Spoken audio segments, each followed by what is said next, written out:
Le premier soir où j'ai eu 60 ans, mes jambes se sont dérobées. Est-ce cela, l'amour? Non, c'est l'affection qui me guide. J'ai 65 ans cette année. J'ai enseigné les arts plastiques au collège pendant 35 ans. J'ai pris ma retraite l'année dernière. Après mon départ, j'ai eu trop de temps libre. Je m'éveillais sans endroit où aller. Le regard pétillant des enfants, l'odeur de peinture, le bruit des pas dans les couloirs, toute la routine de la classe avait disparu, laissant l'appartement silencieux. Mon mari est parti il y a 3 ans. Ma fille s'est mariée et est partie aux États-Unis. Désormais, j'étais seule dans ce grand appartement. Au début, je pensais que c'était bien. J'allais enfin pouvoir faire tout ce que je n'avais pas pu faire avant. Je regardais les séries du matin, je faisais des promenades, j'allais à des cours de yoga. Pourtant, un coin de mon cœur restait étrangement vide. J'allumais la télévision, mais je baissais le volume. Quand le silence était trop lourd, j'avais peur de n'entendre que ma propre respiration. Qu'est-ce que je vais préparer pour le dîner? Mes monologues intérieurs s'étaient multipliés. Sans personne à qui parler, je murmurais involontairement. Quand ma fille m'appelait en visio, je forçais un sourire joyeux. « Ça va, maman, ne t'inquiète pas. » Mais une fois l'appel terminé, seul le calme revenait. Combien de mois se sont-ils écoulés ainsi? Un jour, en passant devant le panneau d'affichage du centre social, un prospectus a attiré mon attention. Sur un papier jaune fluo, des lettres vertes disaient « Programme de guérison par les plantes le printemps du cœur ». Les plantes? Moi? Je n'avais jamais cultivé de plantes. Je n'avais jamais eu un seul pot sur mon balcon d'appartement. Et pourtant, cette phrase me troublait. Le printemps du cœur. Est-ce que cela pourrait arriver à moi aussi? Après quelques jours d'hésitation, j'ai fini par m'inscrire. Je n'avais rien à perdre. Je me souviens encore de la sensation du premier jour de cours, lorsque je me tenais à l'entrée du jardin des plantes. L'odeur de terre et d'herbe qui s'échappait de la grande serre était un parfum de nature que je n'avais pas senti depuis longtemps. En entrant, j'ai vu plusieurs personnes assises devant des pots, vêtues de tabliers. J'ai trouvé une place libre et je me suis assise. La monitrice nous a expliqué comment préparer la terre et planter les semis. Au début, j'étais maladroite d'avoir les mains pleines de terre, mais en manipulant cette terre froide, je me suis sentie étrangement apaisée. À la fin du cours, alors que je sortais de la serre avec mon pot, j'ai vu un homme affairé à tailler des branches mortes dans un coin. Il portait de vieux gants en caoutchouc, le dos courbé, et maniait les ciseaux avec précaution. Il devait avoir environ 70 ans. Son visage était marqué de rides profondes, mais ses yeux étaient vifs. J'allais passer mon chemin, mais je me suis arrêtée net. L'arbre qu'il taillait semblait si sec. Il me paraissait mort. Cet arbre, vous pensez pouvoir le sauver? Ai-je demandé. L'homme a levé la tête et m'a regardé. Puis, il a caressé l'arbre et a dit calmement « Les plantes, comme les gens, ont besoin d'attendre. » Sa voix était basse et posée. Son ton dégageait une assurance. Ces mots m'ont étrangement interpellée. Attendre? Étais-je en train d'attendre quelque chose, moi aussi? Je m'appelle Gabriel Dubois. Je suis jardinier ici, se présenta-t-il en retirant ses gants en caoutchouc. Il avait de la terre sur le dos de la main. C'était une main rugueuse, mais qui semblait chaude. Agnès Anne. Je suis nouvelle aujourd'hui, répondis-je maladroitement. Gabriel a hoché la tête et s'est à nouveau concentré sur l'arbre. Lorsque vous reviendrez, venez voir cet arbre. Il y aura sûrement un changement. Après cette phrase, il a repris son travail. J'ai quitté le jardin des plantes avec mon pot. Sur le chemin du retour, ces mots résonnaient dans ma tête. Les plantes, comme les gens, ont besoin d'attendre. Alors, moi aussi, devais-je attendre? Est-ce que quelque chose pouvait refleurir pour moi? Ce soir-là, j'ai écrit dans mon journal pour la première fois depuis longtemps. J'ai raconté ma visite au jardin des plantes, ma rencontre avec ce jardinier nommé Gabriel Dubois. En écrivant, un coin de ma poitrine s'est un peu réchauffé. C'était un tout petit changement, mais quelque chose était clairement en train de se transformer. J'attendais avec impatience le cours de la semaine suivante. J'étais curieuse de savoir si cet arbre, qui semblait si mort, allait vraiment revivre. Ou, pour être honnête, j'étais peu. Être curieuse de l'homme nommé Gabriel Dubois. Son regard tranquille et sa voix posée ne cessaient de me revenir. Une semaine plus tard, je suis retournée au jardin des plantes. J'ai cherché dans le coin de la serre, et Gabriel était là, à la même place, et il s'occupait toujours de l'arbre. Quand je suis revenue au jardin des plantes la semaine suivante, la première chose que j'ai faite a été d'aller vérifier l'arbre. J'ai marché jusqu'au coin de la serre où se trouvait l'arbre desséché que Gabriel entretenait. À ma grande surprise, un petit changement s'était produit sur l'arbre. Une petite pousse vert tendre était apparue au bout d'une branche. « Oh !» ai-je murmuré, admirative. Cet arbre que je croyais mort, cette petite pousse me paraissait miraculeuse. Vous voyez le changement ? La voix de Gabriel s'est fait entendre derrière moi. J'ai tourné la tête. Il se tenait là, avec un arrosoir à la main. Il a vraiment repris vie. « Comment est-ce possible ?» ai-je demandé. Gabriel s'est approché de l'arbre et a touché doucement la nouvelle pousse. Je l'ai arrosé tous les jours et l'ai déplacé dans un endroit bien exposé au soleil. C'est tout. Sa réponse était simple. Mais faire cette simple chose tous les jours ne devait pas être facile. J'ai longuement regardé la jeune pousse. Voir une si petite vie refleurir. À partir de ce jour, j'ai fréquenté le jardin des plantes toutes les semaines. Les cours d'hortithérapie n'avaient lieu que 2 fois par mois, mais je venais même les jours sans cours. Mon excuse était d'aller m'occuper de mon propre pot, mais je voulais peu. Être simplement voir Gabriel Dubois. Au jardin des plantes, Gabriel travaillait toujours quelque part. Il s'occupait des fleurs fanées, rangeait les pots abandonnés ou fermait les vitres de la serre. Il était peu bavard, mais ses gestes envers les plantes étaient pleins de tendresse. Un jour, je l'ai vu ramasser un pot jeté près d'une poubelle. La terre était complètement sèche et les feuilles étaient toutes flétries. La plupart des gens l'auraient simplement jeté. « Pourquoi le ramenez-vous ? Il a l'air mort », ai-je demandé. Gabriel a posé le pot sur son établi et a dit « Les racines sont toujours vivantes. Il peut revivre. » Il a délicatement retiré les feuilles sèches et a rempli le pot de terre fraîche. Il l'a arrosé et l'a placé dans un endroit ensoleillé. En le regardant faire, j'ai pensé « Cet homme ne connaît pas le mot abandon. » Quelques semaines ont passé. Les pots que Gabriel avait sauvés ont commencé un à un à retrouver leur couleur verte. D'abord une petite pousse, puis une feuille, et finalement, une fleur. J'ai trouvé étrangement joyeux d'observer ce processus. Un jour, j'ai demandé à Gabriel « Comment faites-vous pour si bien sauver les plantes ? Quel est votre secret ?»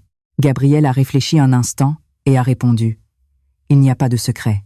Je les regarde tous les jours. Je leur donne de l'attention. S'ils ont besoin d'eau ou de soleil, il suffit de les observer pour le savoir. » Ces paroles ont provoqué en moi une sorte de révélation. Les plantes, comme les humains, ont besoin d'attention. Elles ont besoin de quelqu'un pour veiller sur elles. Un après-midi, j'étais assise devant mon pot. C'était l'herbe que j'avais plantée pendant le cours. Je l'avais cultivée avec soin, mais ses feuilles étaient petites et jaunissaient. Je soupirais, inquiète. « Vous l'avez trop arrosée » a dit Gabriel en s'approchant. Il a soulevé le pot pour vérifier la terre. Les herbes aromatiques ont besoin de peu d'eau. Il faut attendre que la terre soit sèche avant d'arroser. « Ah, je vois. Je pensais qu'il fallait beaucoup d'eau, ai-je dit. » Gabriel a secoué la tête. « C'est différent pour chaque plante. Certaines ont besoin de beaucoup d'eau, d'autres de peu. L'important est de savoir ce que veut la plante. » Ce jour-là, j'ai longuement discuté avec Gabriel. Des plantes, du jardinage. Il était plus bavard que je ne le pensais. Surtout quand il parlait de ce qu'il aimait. « Vous vous souvenez de cet arbre ? Celui que vous avez vu la première fois ?» Gabriel a pointé le coin de la serre. C'était l'arbre desséché que j'avais vu au début. Bien sûr que je m'en souviens. Cet arbre, j'ai écarquillé les yeux. L'arbre était couvert de fleurs roses. De petites fleurs pendaient en grappes sur chaque branche. L'arbre que je croyais mort a refleuri. Ma voix tremblait. J'étais tellement surprise et émerveillée. Gabriel a souri doucement. Il n'était pas mort, Madame Han. Il attendait juste que quelqu'un l'arrose. Ces mots m'ont touchée en plein cœur. Moi aussi, j'étais comme ça. J'avais vécu avec un cœur vide, comme si j'étais morte, mais en réalité, j'attendais quelqu'un pour arroser mon cœur. Ce soir-là, en rentrant chez moi, mon pas était léger. Je sentais quelque chose de chaud s'épanouir dans un coin de ma poitrine. En ouvrant la porte de l'appartement, il était toujours silencieux. Mais ce n'était plus effrayant comme avant. J'ai posé mon pot près de la fenêtre du salon et je l'ai arrosé. J'ai vérifié que la terre était sèche, comme Gabriel me l'avait appris, et j'ai donné juste un peu d'eau. J'ai caressé les feuilles de l'herbe aromatique et j'ai murmuré « Toi aussi, tu attendais. Je vais bien prendre soin de toi. » Cette nuit-là, j'ai dormi paisiblement pour la première fois depuis longtemps. Dans mon rêve, je marchais dans un jardin de plantes. Le soleil filtrait à travers les feuilles vertes et j'entendais la voix de Gabriel quelque part. J'attendais avec impatience la semaine suivante, mais pas vers le jardin des plantes, commençait à s'emplir d'une légère excitation. Le verre qui renaissait au bout des doigts de Gabriel se répandait aussi dans mon cœur. Plus je me rapprochais de Gabriel, plus j'avais de questions à son sujet. Il parlait beaucoup des plantes, mais très peu de lui. Je me demandais où il vivait, s'il avait une famille, et pourquoi il était devenu jardinier. Un après-midi, j'aidais Gabriel à déplacer des pots dans la serre. Au moment où il soulevait un pot lourd et se redressait pour reprendre son souffle, quelque chose a brillé à mes yeux. Autour du cou de Gabriel, une clé en argent était suspendue à une fine chaîne. C'était une petite clé. Elle brillait sous le reflet du soleil. Elle semblait usée, avec cette patine propre aux objets anciens et souvent manipulés. « Votre pendentif est joli », ai-je dit sans y penser. Gabriel a baissé la tête pour regarder la clé. Puis, il l'a enveloppée de sa main. « Ah, ça ?» a-t-il répondu brièvement. Il n'a rien ajouté. J'ai voulu en demander davantage, mais je me suis retenu. Cela semblait être un objet très personnel. Le lendemain, quand je suis allé au jardin des plantes, Gabriel portait toujours la clé autour du cou. C'est à ce moment-là que j'ai réalisé qu'il la portait constamment. Je me suis étonné de ne pas l'avoir remarqué avant. Quelques jours plus tard, j'ai trouvé le courage de lui demander « Monsieur Dubois, c'est quelle clé ? Vous la portez toujours autour du cou. » Gabriel a arrêté d'arroser les pots. Un silence a plané un instant. Puis, il a manipulé la clé et a dit « Elle est vieille. Je la porte par habitude. Est-ce la clé de votre maison ?» ai-je insisté. Gabriel a secoué la tête et il a juste souri. C'était un sourire qui évitait la question. C'est une clé importante, c'est tout. Il y avait une certaine fermeté dans sa voix. C'était comme un signal pour ne pas en demander plus. J'ai décidé de ne plus poser de questions. Mais un coin de mon cœur restait empli de curiosité. À partir de ce jour, mes yeux étaient attirés par cette clé. La clé qui oscillait au cou de Gabriel quand il travaillait. Je le voyais parfois la toucher inconsciemment. C'était clairement un objet précieux. Une semaine plus tard environ, il pleuvait. J'ai pris mon parapluie et je suis allé au jardin des plantes. Même sous la pluie, il fallait s'occuper des plantes. En entrant dans la serre, Gabriel était en train de fermer la porte vitrée. « Vous êtes venue malgré la pluie, Madame Han », a dit Gabriel. J'ai secoué mon parapluie et j'ai répondu « Je m'inquiétais pour mon pot. J'avais peur qu'il ait trop d'eau. Votre herbe aromatique ira bien. Elle est à l'intérieur de la serre », m'a rassuré Gabriel. Je me suis dirigé vers mon pot. Heureusement, il semblait en bonne santé. C'est à ce moment-là que j'ai entendu quelque chose tomber derrière moi. Cling, un bruit de métal. J'ai tourné la tête. Quelque chose était tombé près de la porte vitrée de la serre. Un petit objet argenté et brillant. Je me suis approché et je l'ai ramassé. C'était la clé. Celle que Gabriel portait toujours autour du cou. La clé dans ma main était étonnamment froide et lourde. Elle avait ce poids caractéristique des objets anciens. En la regardant de plus près, j'ai vu que quelque chose y était gravé, très petite, des initiales à peine visibles. Les initiales du prénom de quelqu'un, un J et un C. Ces lettres n'étaient pas dans le nom de Gabriel Dubois. Alors, de qui étaient ces initiales? Ça. J'ai entendu la voix de Gabriel. J'ai sursauté et j'ai levé la tête. Il se tenait devant moi. Son visage était pâle. Elle est tombée. Je l'ai ramassée. J'ai tendu la clé. Gabriel l'a saisie à la hâte. Sa main tremblait légèrement. « Merci. La chaîne est vieille. Elle se casse souvent, » a-t-il dit en mettant la clé dans sa poche. Sa voix était plus basse que d'habitude. « Il y a les initiales J, C, dessus. Qu'est-ce que ça veut dire ?» ai-je demandé. Ma question était-elle trop directe? Gabriel est resté silencieux un moment. Puis, il a secoué la tête. Et il a seulement souri. C'était un sourire qui évitait la réponse. C'est personnel. C'est difficile d'en parler.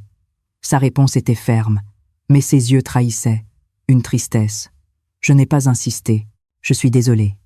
J'ai posé une question trop personnelle. Non, ce n'est rien.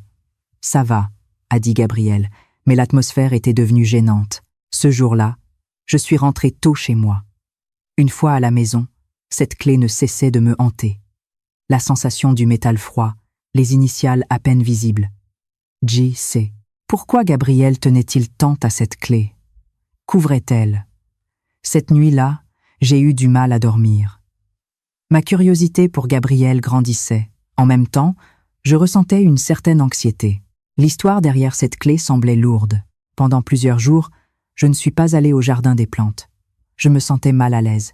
Je ne savais pas comment réagir si je rencontrais Gabriel. Je voulais en savoir plus sur lui, mais j'avais aussi peur. Je regardais par la fenêtre et je réfléchissais. En réalité, je ne savais rien de Gabriel Dubois, juste un jardinier gentil qui s'occupait bien des plantes. Cette seule clé avait changé ma perception de tout. Qui était Gabriel Dubois? Que signifiait cette clé? Je voulais le savoir, mais en même temps, je ne le voulais pas. Quelques jours plus tard, je suis allée à mon cours de yoga. C'était le programme de yoga pour seniors organisé chaque semaine au centre social. J'avais arrêté d'aller au jardin des plantes depuis une semaine, mais j'avais continué le yoga. Bouger mon corps m'aidait à clarifier mes pensées confuses. Le cours terminé, alors que je rangeais mon tapis, Madame Claudine, assise à côté de moi, s'est approchée. Elle avait environ 65 ans. Elle était bavarde et bien informée des nouvelles du quartier. « Agnès, tu ne vas plus au jardin des plantes ces jours-ci » a demandé Claudine. J'ai plié mon tapis et j'ai répondu « Je suis un peu occupée. »« Ah oui ? Je pensais que tu étais devenue proche de ce jardinier » a dit Claudine avec un sourire entendu. J'ai senti mon visage se réchauffer légèrement. « Non, nous parlons juste de plantes, c'est tout. »« Ah, d'accord. » Claudine a hoché la tête, puis a soudainement baissé la voix. Elle a jeté un coup d'œil autour d'elle, puis m'a chuchoté à l'oreille. « Mais tu devrais te méfier de cet homme, Agnès. »« Pardon ? Que voulez-vous dire ?» J'ai regardé Claudine droit dans les yeux. Elle a de nouveau regardé autour d'elle et a dit « On dit que ce jardinier a été impliqué dans un accident sur un chantier et que quelqu'un y a perdu la vie il y a longtemps. » Ces paroles ont résonné dans ma tête comme un coup de marteau. « Quoi ?» La sœur de mon ami est au courant de cette histoire. Ça remonte à plus de 10 ans. Un homme est mort lors de travaux d'aménagement paysager. Cet homme, Gabriel, était le responsable du chantier à l'époque, paraît-il. La voix de Claudine était basse, mais distincte. J'étais sans voix. « Vous êtes sûr de ça ?» Mon ami me l'a raconté. Ce n'est sûrement pas un mensonge. Il y a eu beaucoup de rumeurs à l'époque. Puis les gens ont oublié. C'est tout, a ajouté Claudine en rangeant son sac. Je ne pense pas que ce soit une mauvaise personne, mais il faut que tu connaisses son passé. Après le départ de Claudine, je suis restée là, immobile, pendant un long moment. Mon esprit était confus. Accident de chantier. Quelqu'un est mort. Gabriel était le responsable. La clé m'est revenue en mémoire. La vieille clé qu'il portait autour du cou. Les initiales, JC. Et si cette clé était liée à cet accident? L'initiale du défunt. Mon cœur s'est emballé. L'anxiété m'a fait trembler les jambes. Alors que j'allais vers le vestiaire, je suis passé devant le panneau d'affichage du couloir. D'habitude, je le dépassais, sans y prêter attention. C'était un panneau avec de vieilles annonces et des nouvelles locales. Mais ce jour-là, un coin du panneau a attiré mon regard. Une vieille coupure de journal jauni était affichée. Elle était cachée par d'autres affiches et n'était pas facile à voir d'ordinaire. Je me suis approché inconsciemment du panneau. J'ai regardé attentivement la coupure. Le représentant d'une entreprise de paysage disparaît après un accident mortel sur son chantier. Le titre disait cela. L'article semblait dater de plus de 10 ans. Le papier était jauni et l'écriture s'était estompée. J'ai lu le contenu de l'article. Il parlait d'un accident sur un chantier d'aménagement paysager où un employé avait trouvé la mort.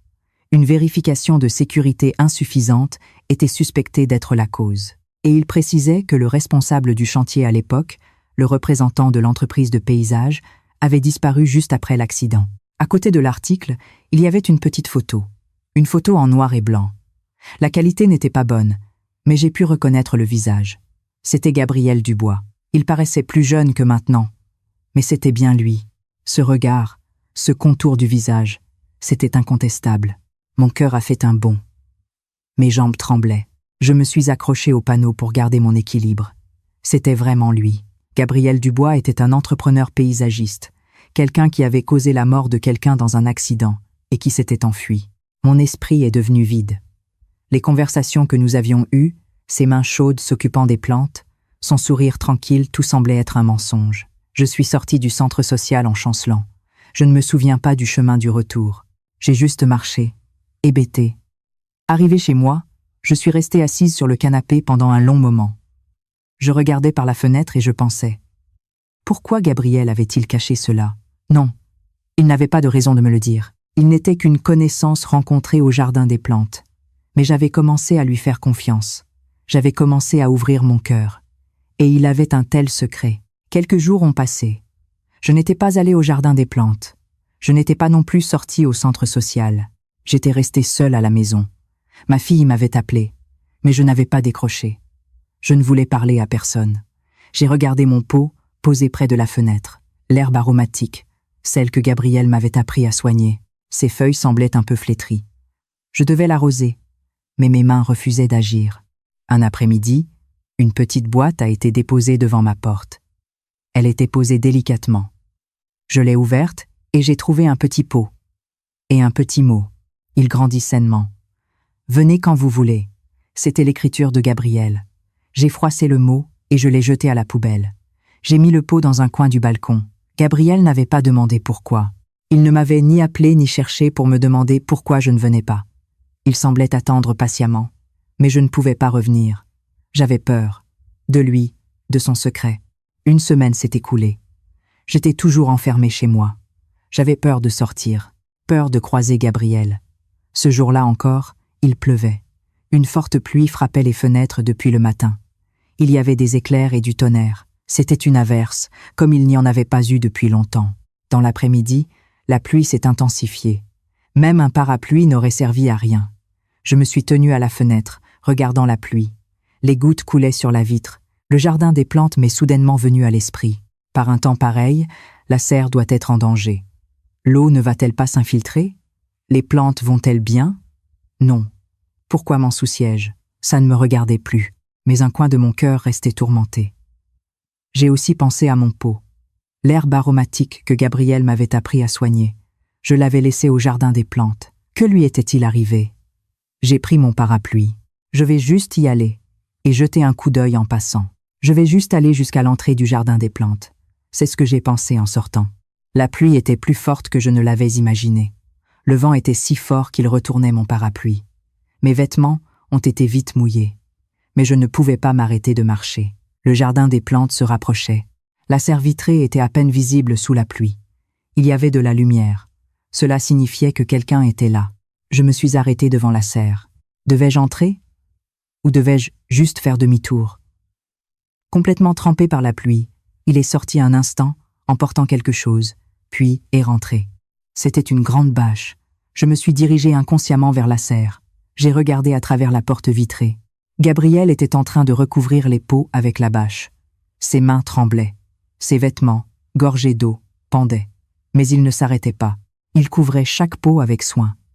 J'ai ouvert la porte et je suis entrée. Gabriel a levé la tête.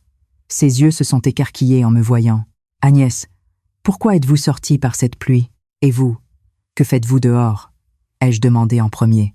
Gabriel a essuyé ses cheveux mouillés et a répondu. « Il y a une fuite dans le toit de la serre. L'eau s'infiltre. Si je laisse cela, les racines vont pourrir. » Sa voix était calme, mais ses mains tremblaient toujours. Je me suis approchée et j'ai saisi un côté de la bâche. Nous avons commencé à couvrir les pots ensemble. Nous avons travaillé en silence pendant un moment. Seul le bruit de la pluie remplissait la serre. Après avoir recouvert tous les pots, j'ai regardé Gabriel droit dans les yeux. Il m'a regardé aussi. L'eau de pluie coulait sur son visage trempé. « Cet article, c'est votre histoire, n'est-ce pas ?» ai-je demandé. J'ai vu les épaules de Gabriel se raidir. Un silence a suivi. Puis, il a hoché la tête doucement. « Oui », fut sa courte réponse. J'ai pris une grande inspiration. Pourquoi ne m'avez-vous rien dit? Je pensais que je n'en avais pas le droit. Gabriel a baissé la tête. Sa voix tremblait. J'étais le responsable du chantier. Un de mes subordonnés est mort dans l'accident, a-t-il continué lentement. Il a commencé à raconter l'histoire d'il y a 10 ans. La date limite du projet d'aménagement paysager était imminente. J'étais pressé. Je n'ai pas vérifié correctement la sécurité. Ce jour-là, l'échafaudage s'est effondré et un employé nommé Julien Caron a été écrasé dessous. Julien Caron, c'était les initiales J.C. gravées sur la clé. Il est mort sur le coup. C'était un jeune homme. Il venait de se marier et sa femme attendait un enfant. La voix de Gabriel s'est brisée. Ses yeux étaient rouges. C'était ma faute. Si je n'avais pas été pressé, Si j'avais vérifié la sécurité, Julien aurait pu vivre. J'ai fui, a-t-il dit doucement. J'avais trop peur d'assumer la responsabilité. J'avais honte de regarder sa femme et sa famille. Gabriel a sorti la vieille clé de sa poche. La clé dans sa main tremblait. C'est la clé de la serre qui a été fermée, après l'accident. C'était le site du chantier. Je m'y rends tous les ans. J'y plante des fleurs que Julien aimait et je m'en occupe. C'est tout ce que je peux faire. Il a serré la clé dans son poing. Les veines sur le dos de sa main se sont gonflées. J'ai décidé de travailler à faire revivre les plantes. Je voulais expier la vie que j'avais ôtée, en sauvant d'autres vies. Mais même si je sauve beaucoup de plantes, Julien ne reviendra jamais. Le bruit de la pluie s'est intensifié. Le tonnerre a grondé. Gabriel s'est effondré là où il se tenait. La tête baissée, il ne pouvait plus parler. Je me suis agenouillée devant lui. J'ai saisi sa main tremblante. La clé était froide et lourde contre ma paume. Vous n'avez pas ôté une vie. Vous l'avez portée avec vous toute votre vie, ai-je dit. Gabriel a levé la tête. Les larmes coulaient sur ses joues. Pendant 10 ans, vous n'avez pas fui. Vous avez vécu en vous souvenant de lui. En plantant des fleurs chaque année, en sauvant les vies mourantes, j'ai serré sa main plus fort. Toutes ces plantes que vous avez sauvées, toutes ces vies dont vous vous êtes occupé, c'était votre façon de vous souvenir de Julien Caron. Gabriel a sangloté. Ses épaules tremblaient. Je l'ai serré dans mes bras. Nous sommes restés ainsi un long moment, dans la serre sous la pluie. Le bruit de la pluie s'est lentement apaisé. Gabriel s'est doucement éloigné de moi. Il a essuyé ses yeux et a dit « Je suis désolé de vous montrer cela. » « Non, merci de me l'avoir montré. » J'ai souri. Gabriel a aussi souri timidement. Ce jour-là, j'ai réalisé que tout le monde porte un passé douloureux. L'important, c'était la manière dont on choisissait de le porter. Après ce jour, j'ai recommencé à aller au jardin des plantes. Gabriel m'a accueilli comme avant. Mais quelque chose avait changé. Le mur qui nous séparait semblait s'être écroulé. Gabriel a commencé à me raconter un peu de son histoire. Les jours où il travaillait avec Julien, ses rêves, la famille de Julien laissée seule après l'accident. Sa voix tremblait chaque fois qu'il en parlait, mais je l'écoutais en silence. Un soir, en rentrant chez moi, je me suis assise à mon bureau. Quelque chose me donnait envie d'agir. Je voulais faire un cadeau à Gabriel. J'ai préparé un petit pot. J'ai utilisé la terre et le semis que j'avais du jardin des plantes. J'ai suivi exactement la méthode que Gabriel m'avait enseignée. J'ai mis la terre avec soin. J'ai planté le semis. J'avais de la terre sur les mains. La sensation froide et humide m'apaisait étrangement. En manipulant la terre, j'ai pensé. Voilà comment Gabriel a vécu pendant 10 ans, en s'occupant des plantes. Après avoir planté le semis, j'ai fabriqué une petite étiquette. J'ai collé un bout de papier sur un bâtonnet en bois. J'y ai écrit avec soin 2e printemps. Je lui donnais un nom. C'était un nom nécessaire pour Gabriel et pour moi. Le sens de pouvoir recommencer, l'espoir de pouvoir refleurir malgré la douleur. Pendant plusieurs jours, j'ai pris grand soin de ce pot. Chaque matin, je le mettais au soleil et je l'arrosais. J'observais la petite pousse grandir. Je souhaitais qu'elle grandisse sainement. Une semaine plus tard environ, le pot était devenu assez verdoyant. Plusieurs feuilles vertes tendres étaient apparues. Il était temps de l'offrir à Gabriel. Le lendemain, je suis allé au jardin des plantes avec le pot. Gabriel était en train de tailler des branches dans la serre. Il m'a vu et a souri avec joie. « Vous êtes venue tôt aujourd'hui, Agnès. J'ai quelque chose pour vous. » J'ai sorti le pot que je cachais derrière mon dos. Gabriel a écarquillé les yeux. « Ça, je l'ai planté pour vous, ai-je dit. » Gabriel a pris le pot avec précaution. Il a lu les mots sur l'étiquette et a serré les lèvres. 2e printemps, il a lu le nom lentement. Sa voix tremblait. « Vous aussi, vous pouvez recommencer. Même si vous portez votre douleur, le printemps peut toujours arriver, ai-je dit. » Les yeux de Gabriel étaient rougis. Il a serré le pot contre lui et a baissé la tête. C'est le premier cadeau de ce genre que je reçois. Sa voix était faible, mais sincère. J'ai tapoté légèrement son épaule. « Vous n'êtes plus seul. Vous m'avez, n'est-ce pas ?» Gabriel a levé la tête. Des larmes coulaient sur ses joues. Mais il souriait. C'était un vrai sourire, comme je ne l'avais pas vu depuis longtemps. « Merci, Agnès. Vraiment. » À partir de ce jour, nous sommes devenus plus proches. Gabriel m'a appris encore plus de choses. Quelle plante aimait le soleil? Comment prévenir les parasites? Quelles fleurs planter à chaque saison? Je l'aidais aussi. Nous déplacions les pots, fermions les vitres de la serre et balayions les feuilles mortes ensemble. Pendant que nous travaillions, Nous partagions de petites histoires, des histoires d'enfance, de famille, de plats préférés. Un après-midi, Gabriel a sorti un thermos. « Voulez-vous une tasse de café ?» Avec plaisir. Nous nous sommes assis sur le banc de la serre et nous avons bu le café. Le café chaud me réchauffait. Gabriel a dit calmement. « Je dors bien, ces jours-ci. C'est la première fois depuis longtemps. » « Vraiment ? » ?»« Oui. C'est la première fois en 10 ans. Pouvoir dormir paisiblement. » Gabriel a pris une gorgée de café. Son visage semblait plus détendu. « Depuis que je vous ai rencontré, beaucoup de choses ont changé, Agnès. Moi aussi. J'ai beaucoup changé depuis que je vous ai rencontré, ai-je dit honnêtement. » Gabriel m'a regardé. « Vous ne vous sentez plus seul ? Moins seul désormais. Parce que quand je viens ici, vous êtes là. » Gabriel a souri à ma réponse. C'était un sourire chaleureux. Après ce jour, nous nous sommes vus presque tous les jours. Je me rendais au jardin des plantes tous les matins, et Gabriel était toujours là. Nous nous occupions des plantes ensemble, buvions du café et parlions. Parfois, nous restions assis en silence. Le simple fait d'être à côté l'un de l'autre était un réconfort.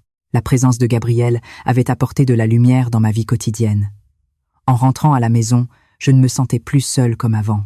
L'idée que je reverrais Gabriel le lendemain me permettait de dormir paisiblement. J'ai appelé ma fille. « Ta voix est plus joyeuse, maman », a dit ma fille. J'ai ri et j'ai répondu. « Je me suis fait un bon ami. »« Un ami ? Qui est-ce ? Je te le présenterai plus tard. C'est une bonne personne. » J'ai raccroché et j'ai regardé par la fenêtre. Le printemps arrivait. Des pousses apparaissaient sur les arbres et des bourgeons se formaient. Le printemps arrivait aussi dans mon cœur. J'ai regardé le pot deuxième printemps que Gabriel m'avait donné. Non, c'était le pot que je lui avais donné. Notre pot à tous les deux, notre nouveau départ. Les feuilles poussaient vigoureusement. Elles étaient saines et verdoyantes, tout comme notre relation. J'ai souri doucement.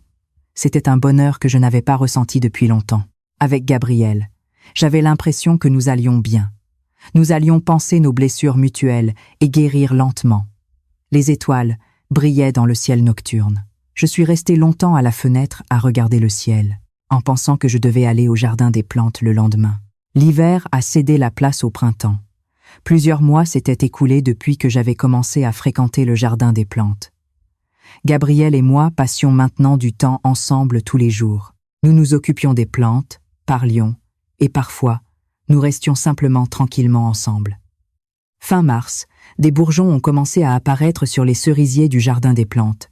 Gabriel levait les yeux vers l'arbre tous les jours en murmurant « Ça va bientôt fleurir. Il semble que ce soit plus tôt cette année. » Moi aussi, j'attendais avec impatience. À quel point les fleurs de cerisier seraient-elles belles? C'était le premier printemps que je passais avec Gabriel. La première semaine d'avril, les fleurs de cerisier ont finalement commencé à s'ouvrir. Le matin, quand je suis arrivé au jardin des plantes, seules quelques fleurs étaient ouvertes, mais dans l'après-midi, l'arbre entier s'était paré de roses. Waouh! L'admiration m'a échappé. C'était vraiment magnifique. Je me suis tenu sous le cerisier, et les pétales s'envolaient avec le vent. Les pétales qui brillaient sous le soleil tombaient comme de la neige. Gabriel s'est tenu à côté de moi. Nous avons regardé les fleurs de cerisier ensemble. Nous sommes restés silencieux pendant un long moment. « C'est magnifique », ai-je dit. Gabriel a hoché la tête. « Je les vois tous les ans, mais elles sont toujours nouvelles. Cette année, elles semblent particulièrement belles. Pourquoi ? Parce que j'ai quelqu'un avec qui les regarder, » a dit Gabriel en me regardant. Mon cœur a battu la chamade. J'ai senti mon visage rougir. « Agnès », Gabriel a prononcé mon nom doucement. « Oui. » Chaque année, quand ces fleurs éclosent, je leur donne un nouveau nom. Un nouveau nom ? Oui. Pour me souvenir de cette année-là. L'année dernière, je l'ai appelée Réparation. L'année d'avant, c'était Repentance. Gabriel a levé les yeux vers les fleurs de cerisier. « Et comment allez-vous l'appeler cette année ?» ai-je demandé. Gabriel m'a regardé droit dans les yeux. Son regard était sincère. « Cette année, je voudrais l'appeler Fleur d'Agnès. » À ces mots, mon cœur a battu fort. « Fleur d'Agnès ?» Il voulait lui donner mon nom. « Vous voulez vous souvenir de moi ?»« Oui. Je veux me souvenir de ce printemps où je vous ai rencontré, pour le reste de ma vie. » La voix de Gabriel tremblait, mais elle était emplie de conviction. Mon cœur s'est rempli d'émotion. J'avais envie de pleurer. « Moi aussi, je n'oublierai pas ce printemps, » ai-je dit. Gabriel a souri, un sourire chaleureux et lumineux. Gabriel a sorti quelque chose de sa poche. C'était une petite bourse en tissu. Il l'a ouverte avec précaution et a sorti une graine, qu'il a déposée sur ma paume. C'était une très petite graine, de la taille d'un ongle. Une graine brun, claire. Qu'est-ce que c'est? C'est la descendante du premier arbre que j'ai planté, a expliqué Gabriel. J'ai planté un cerisier quand j'ai commencé le métier de paysagiste à l'âge de 20 ans. Il y a quelques années, j'ai récolté les graines de cet arbre. Je les ai précieusement conservées. J'ai regardé attentivement la graine dans ma paume. Il était étonnant qu'une si petite graine puisse devenir un arbre. « Voudriez-vous la planter avec moi ?» a demandé Gabriel. Il a serré ma main. « Ensemble ?» ?»« Oui. Nous allons la planter tous les deux, et nous nous en occuperons ensemble. » Le regard de Gabriel était plein de ferveur. J'ai hoché la tête. « Bien sûr. Plantons-la ensemble. » Nous nous sommes dirigés vers un coin du jardin des plantes, un endroit bien exposé au soleil. Gabriel avait déjà préparé une pelle de jardin et de l'eau. Ce sera l'endroit parfait. Gabriel a pointé un endroit. J'ai hoché la tête. Nous avons creusé la terre ensemble. Gabriel creusait avec la pelle et je déplaçais la terre sur le côté. J'avais de la terre sur les mains. La sensation froide et humide de la terre était agréable. Une fois le trou suffisamment profond, Gabriel a pris ma main. Il a enveloppé la graine de ma paume avec sa main. Plantons-la ensemble. Nous avons mis la graine dans le trou ensemble. Nous l'avons recouverte de terre avec précaution et nous l'avons arrosée. Gabriel a planté une petite étiquette. Il y était écrit « L'arbre d'Agnès et Gabriel ». Les larmes coulaient de mes yeux. Des larmes de joie. Gabriel aussi avait les yeux embués. Pendant que cet arbre grandit, pourrons-nous rester ensemble ? Ai-je demandé. Gabriel a serré ma main. Bien sûr, nous le regarderons ensemble le printemps prochain et celui d'après.